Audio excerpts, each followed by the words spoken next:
Hello, everybody. Welcome back to my channel. After receiving more training in my master degree in clinical psychology, I realized that the way I look at art has changed. Before, when I look at Van Gogh paintings, I saw strong colors, movement, beauty, and genius.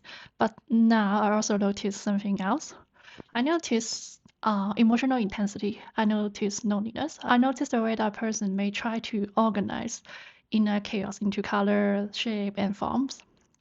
Clinical psychology did not teach me to diagnose paintings. It taught me to slow down, to observe more carefully, and to ask deeper questions. Not just, is this painting beautiful? But also, what kinds of inner world may this painting be holding? What kind of pain is being transformed here? What kind of relationship with the world is being expressed? So in this video, I want to talk about Van Gogh not only as a famous painter, but also as a human being. I want to look at his life, his themes, and some of his most famous paintings through a psychodynamic lens. I also want to talk about major depressive disorder in a careful way, using DSM-5 and DSM-5 TR languages as educations, not as label for Van Gogh.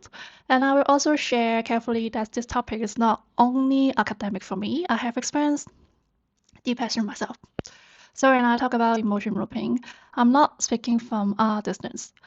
I am speaking from study, from training, and also from a lived experience. Before I go further, I want to be clear. I'm not diagnosing Van Gogh. A real diagnosis requires a full clinical assessment, including interviews, history, context, functional impairment, different diagnosis, and professional judgment. We cannot do that properly with historical figures from a painting alone video. It's not saying Van Gogh have this exact disorder. Instead, this is a psychodynamically informed reflections. I'm using his life and his work as a way to talk about loneliness, rupture, attachment, creativity, and depressive suffering. That distinction matters because mental health education should help people understand suffering. It should not turn a person's life into simple label. A psychodynamic lens does not only ask what symptoms does this person have. It asks what happened in this person's emotional life. How did they experience love, loss, rejections, shame, dependency, and the need to be seen? How did they protect themselves from unbearable feelings? How did they try to repair inner pain? In psychodynamic theory, we often think about the inner world, the emotional world a person carries inside them, shaped by relationship, memories, conflicts, and unconscious meanings. We also think about objects relations, the way important relationships becomes part of a person's inner life. A person may long for closeness, fear rejections, depend deeply on others, or repeat old relational patterns without fully realizing it. When I look at Van Gogh through this lens, I do not only see a painter who suffers, I see a person who seems to long for connections, for recognitions, for a place to belong, and for a way to make pain visible without being destroyed by it. His art may not have cured his pain, but it may have helped him hold it, shape it, and survive with it another day. This is the reason clinical psychology changed the way I look at Van Gogh. I do not only see beauty, I see the psychological work behind the beauty. His paintings then become more than artwork. They become works of attempts to regulate, repair, symbolize, and survive.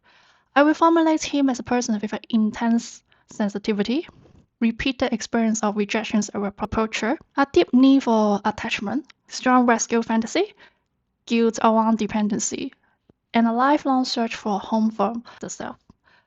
So psychodynamically, I will not reduce Van Gogh to a depressed artist. And if someone watching this in a similar pace, the message should not be turn your pain into art. The message should be please do not suffer alone. Please reach out. Your life is worth protecting.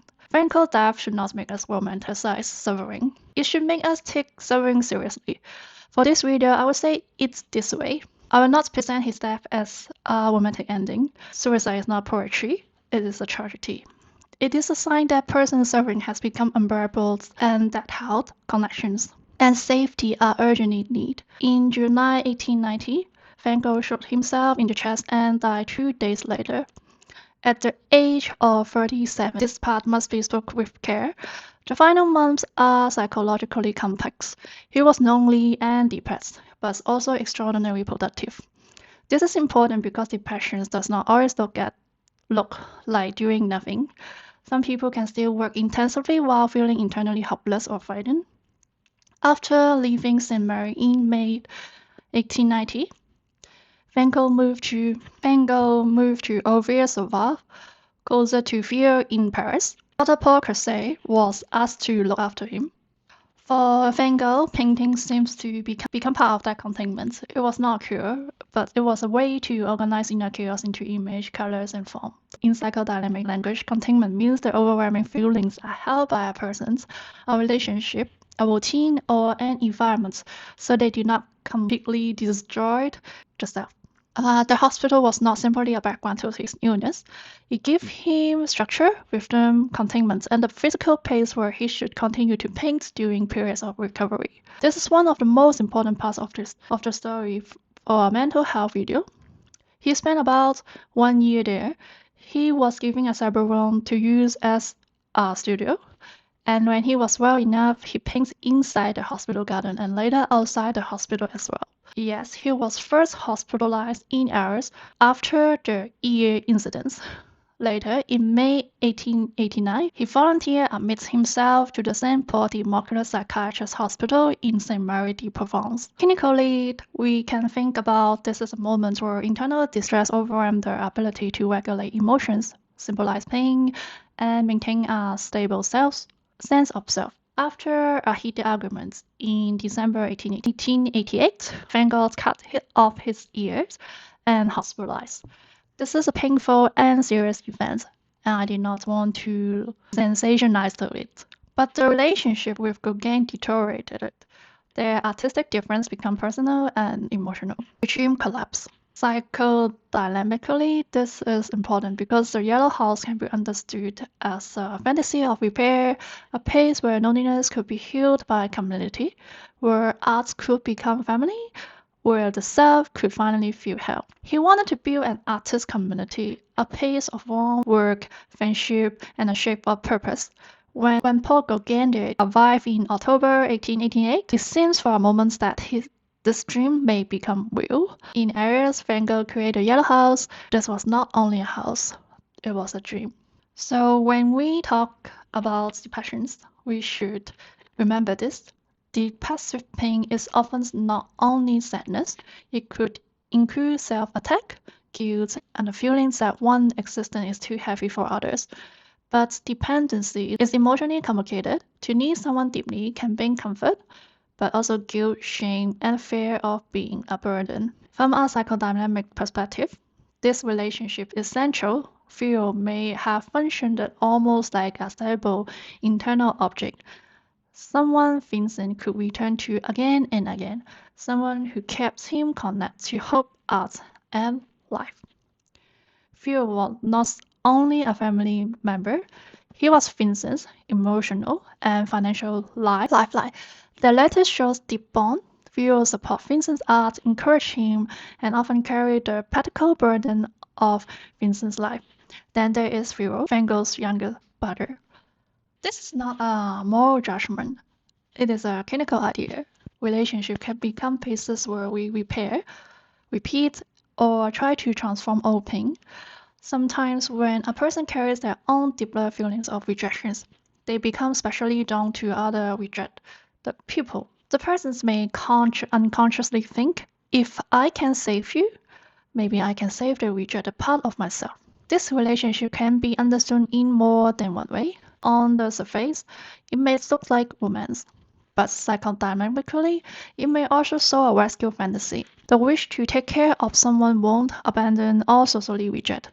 Later in The Hague, he had a relationship with Zina Horrick, a pregnant woman who had worked as prostitute. He lived with her and her children for a period of time, and she also became a model for some of his drawings, including sorrow. One early example is his love for his wonder cousins. Stricken, he proposed to her, but she rejected him firmly. For a psychodynamic reading, the point is not to judge him. The point is to notice emotional pattern, a strong longing for closeness, followed by a painful rejection. Van Gogh's love life was also complicated and painful. He had intense feelings, but his relationships were often marked by rejections, social disapproval, or impossibility. When a person repeatedly fails to find stable role, the wound is not only practical, it can become a wound in itself. You can feel like I do not have place. I cannot become what I am supposed to be. I am burdened. Psychodynamically, this matters because his life was not a straight line. It was a repeat search for identity. Who I am, where do I belong, what can I give to the world? Van Gogh was born in 1853. He did not begin his life as a famous artist. He worked as an art student, searched for a religious vocations, spent time among poor mining communities, and only decided to become an artist at around 27. We need to look at the patterns of his life, his search for vocations, his needs for attachment, his experience of rejections, his dependency of fear, his idealization of artistic community, his collapse after rupture, and the way painting became a form of psychological survival. To understand Van Gogh psychodynamically, we need more than a list of painting. This is the part I want to make stronger. What does psychodynamic analysis actually do here? Psychodynamic analysis is not just only saying he was sad, he was mentally ill. It was a way of asking how a person's life history, relationship, repeated emotion patterns, inner conflict, defense, and attempt at repair shape the way they experience themselves and the world. So if I formulating Van Gogh psychodynamically, let's begin with questions. What label can we give him? I will begin with more human questions. What kind of emotional world did he live inside? First, I will look at attachment and dependency. Van Gogh's relationship with his brothers, Theo, was central to his life.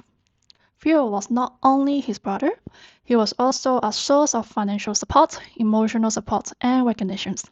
Psychodynamically, that kind of relationship can become an anchor. The person who helps you feels that you still exist, that your work matters, and that you are not completely alone. But dependency can also create conflict.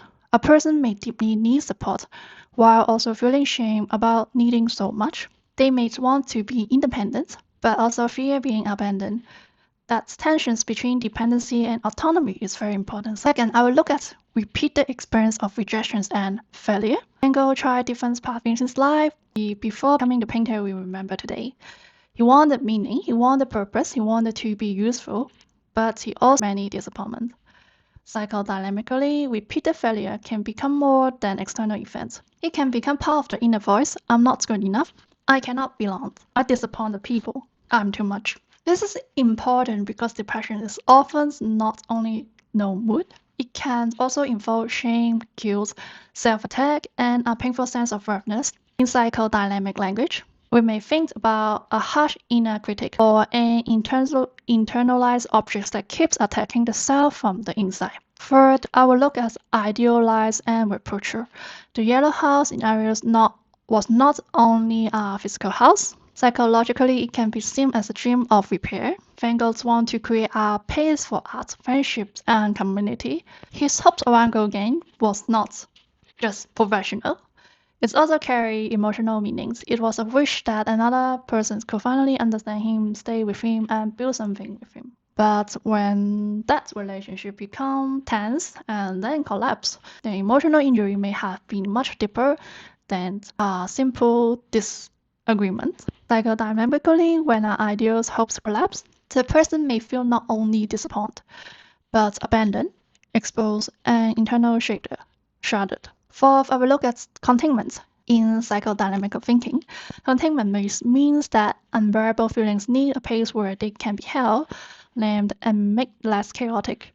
Sometimes another person can provide containment. Sometimes our therapeutic relationships can provide it. Sometimes structure, routine, and a room can provide it. And sometimes art becomes a form of containment. This helped me understand why painting may have mattered so much to Van Gogh.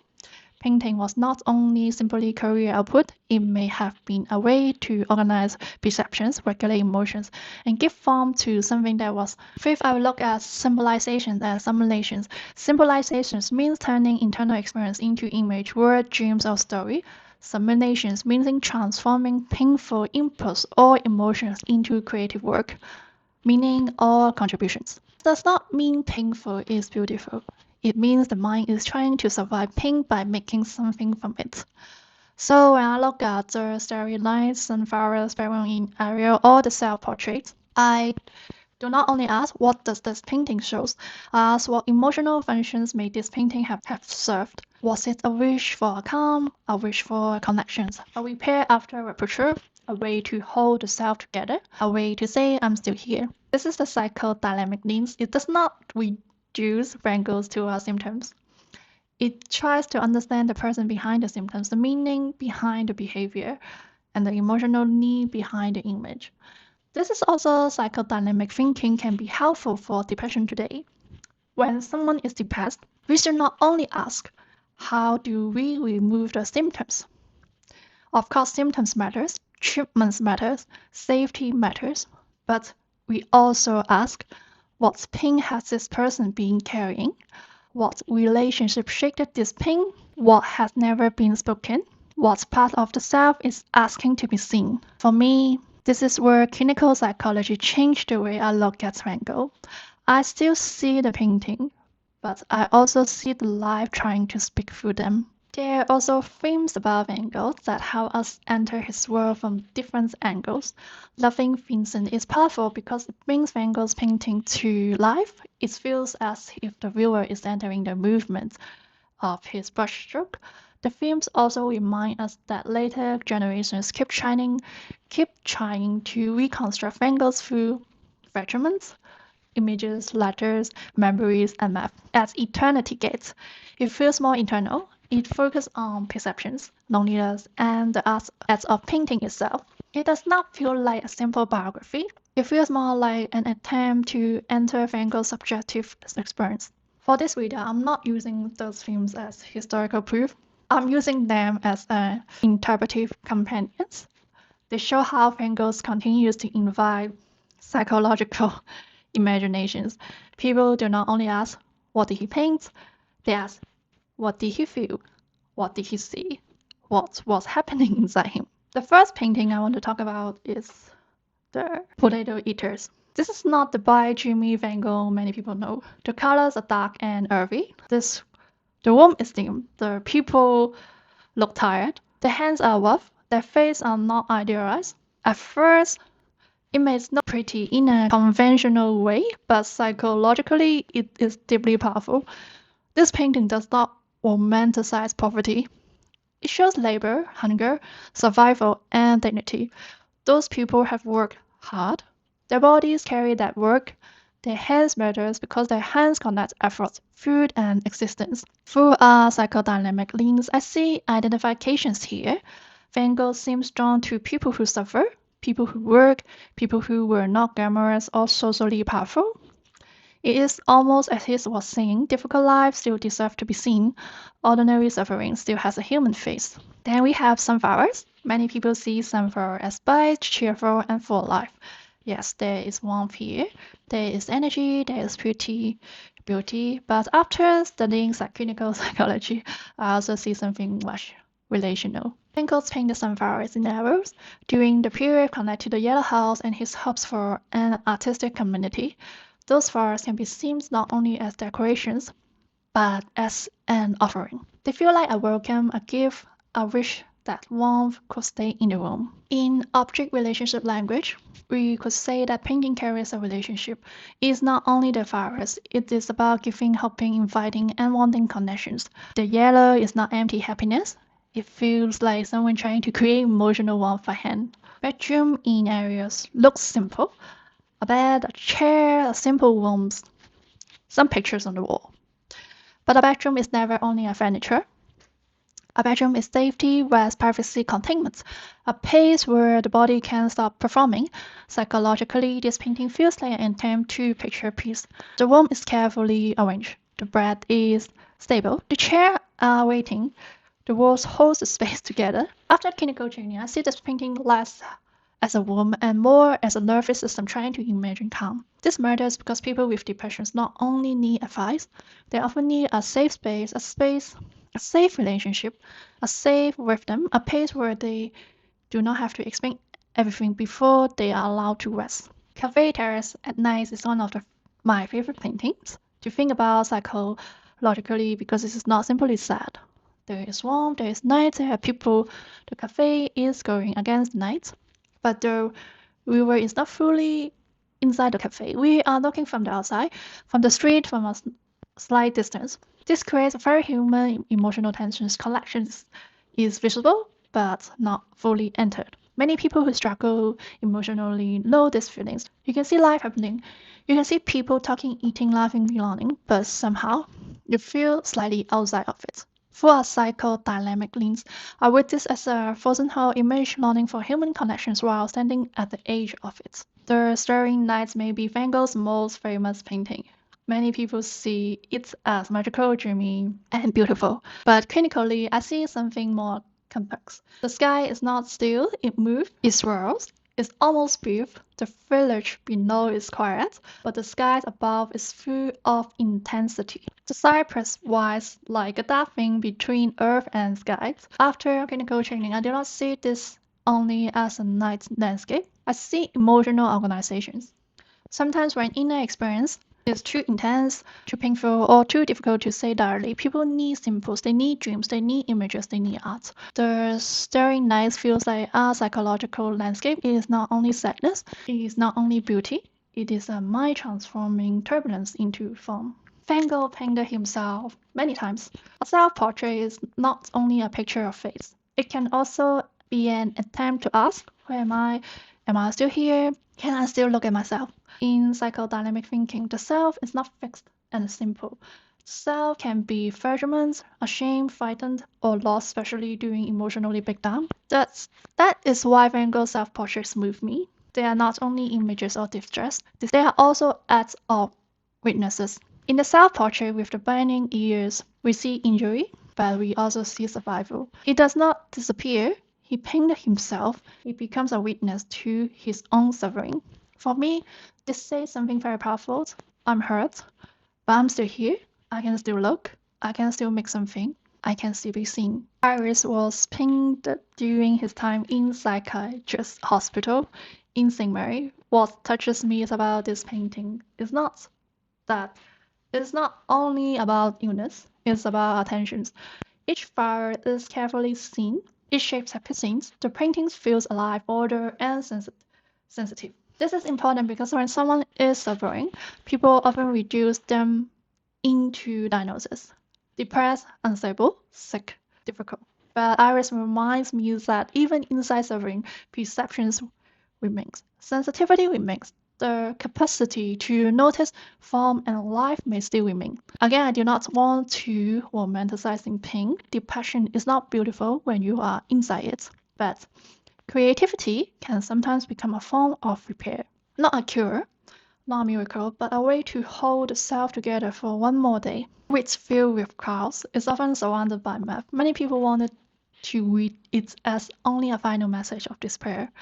But psychologically, I think it is more powerful if we do not reduce it to one emotion. The sky is dark, the path is uncertain, the clouds feels heavy, but the yellow field is still alive. There is energy, movement, and force. This is closer to real depression than many people realize. Depression is not always dramatic crying. Sometimes it is exhaustion. Sometimes it is numbness. Sometimes it is guilt. Sometimes it feels like you are still moving, but you do not know where the path is going. This painting holds mixed status, loneliness and fatality, darkness and movement, fear and life, and clinically mixed status are often more honest than simple labels. This brings me to major depressive disorder. In DSM-5 and DSM-5-TR language, major depression is not simply feeling sad. It involves a pattern of symptoms over time, often affecting mood, interest, energy, sleep, appetite, concentrations, movement, skills, self-worth, and thoughts of death. A major depressive episode usually requires at least 5 symptoms during the same 2-week period, and one of them must be either depressed mood or a marked loss of interest or pleasure. But I wanted to translate that clinically into human language. Depressions can feel like losing access to yourself. You may stop enjoying things that you used to love. You may sleep too much or barely sleep. You may feel tired even after resting. You may feel worthless, guilty, slow down, restless, empty, or unable to make simple decisions. And for some people, depressions can bring thoughts of death or not wanting to be alive.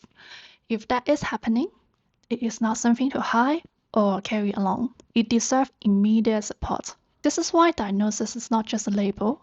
When used responsibly, diagnosis can help people recognize that their suffering is real, that treatments exist, and that they deserve care. I also want to share something personally, but carefully. I'm not only talking about major depressions. As a clinical psychology student, I have experienced depressive myself. I'm not sharing this to make pain look artistic. I'm not sharing it to romanticizing suffering.